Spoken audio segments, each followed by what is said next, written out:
छोटा सा सवाल ऐसा है कि मेरी छोटी बेटी पोती है 2-2.5 साल की। वो बहुत ज्ञान में आती है। मेरे दोस्त ने को भी उनके फैमिली को भी लाया मैंने। उनका भी छोटा पोता है, वो भी सवेरे मुरली में आ जाते हैं। उसका कल नाइट में फ़ोन आया था, 2.5 साल की है। उसने पूछा मुझे, क्या आप ब्रह्मा बाबा मिले आपसे, क्या शिव बाबा मिले? बहुत मीठी बातें करती है।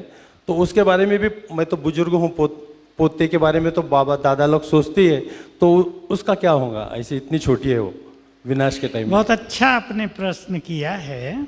देखिए, बहुत सारे लोग 50 साल से 60 साल पहले से ये ज्ञान ले रहे हैं। अब मान लो उनकी मृत्यु हो जाती है, वो आपके घर में पोत्री के रूप में जन्म ले लिया है, तो उसके 10 साल के ज्ञान के संस्कार हैं ना, उसके कारण ही आप आए हैं।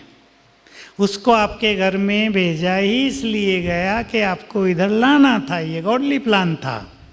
अभी उनमें वो संस्कार जग रहे हैं, उनमें वो ज्ञान के प्योरिटी के संस्कार जग रहे हैं। वो क्या जाने ब्रह्मा बाबा कौन है, शिव बाबा कौन है, लेकिन पूर्व जन्म में वो जानती थी, इसलिए आपसे पूछ रही है। आप उनसे मिले? उसने वो 2 ही सवाल पूछे मुझे। तो ये आजकल बहुत परिवारों में हो रहा है। मैं आपको एक छोटा सा अनुभव सुनाऊं। मुझे बहुत बच्चे मिलते, 1000 मिल चुके होंगे 3-4 साल में, जो इसी तरह अपने परिवारों को यहाँ ले आए। नीमच यहीं पर एक जगह है चित्तौड़ के पास, एक 2.5 साल का बच्चा। आप हैरान होंगे, वो 2.5 साल से अपने घर में न भोजन कर रहा था, न दूध पी रहा था। 2.5 साल के बाद कैसे उसकी माँ उसको गोद में लेके सेंटर पे पहुंच गई, उसको पता नहीं वो कैसे आ गई। सेंटर पे वो बच्चे के साथ आई, और हमारे सेंटर पे बच्चे या कोई भी आता है, खिलाया जाता है ना स्वीट वगैरह, जिसे हम टोली कहते हैं, उसको खिलाया गया। उसने फट से खा लिया। फिर बताया उसकी माँ ने, ये दूध भी नहीं पीता हमारे घर का, मेरा भी दूध नहीं पीता। आश्चर्य की बात। बहने उसके लिए फट से दूध लाई, फटाफट दूध पी लिया। अब उसके लिए भोजन और दूध सेंटर से जाता है, तब वो खाता पीता है।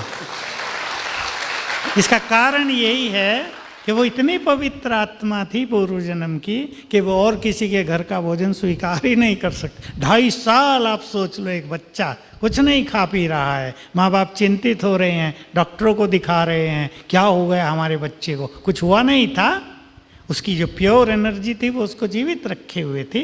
तो ऐसे अनेक बच्चे, अनेक आत्माएं अब परिवारों में जन्म ले रही हैं, जो परिवारों को शिव बाबा से मिलाने का ये कार्य कर रही हैं। तो आप बड़े भाग्यवान हैं। बहुत अच्छा भाई जी, और एक प्रश्न है, इनका पहले हो जाए। शायद वो जो कपल की भी समस्या थी, शायद इससे जुड़ी होगी कि आप लोग यहाँ पर पवित्रता को इतना महत्व क्यों देते हैं। यदि सारे लोग पवित्र बन जाए तो उनकी प्रॉब्लम है कि फिर सृष्टि कैसे चलेगी।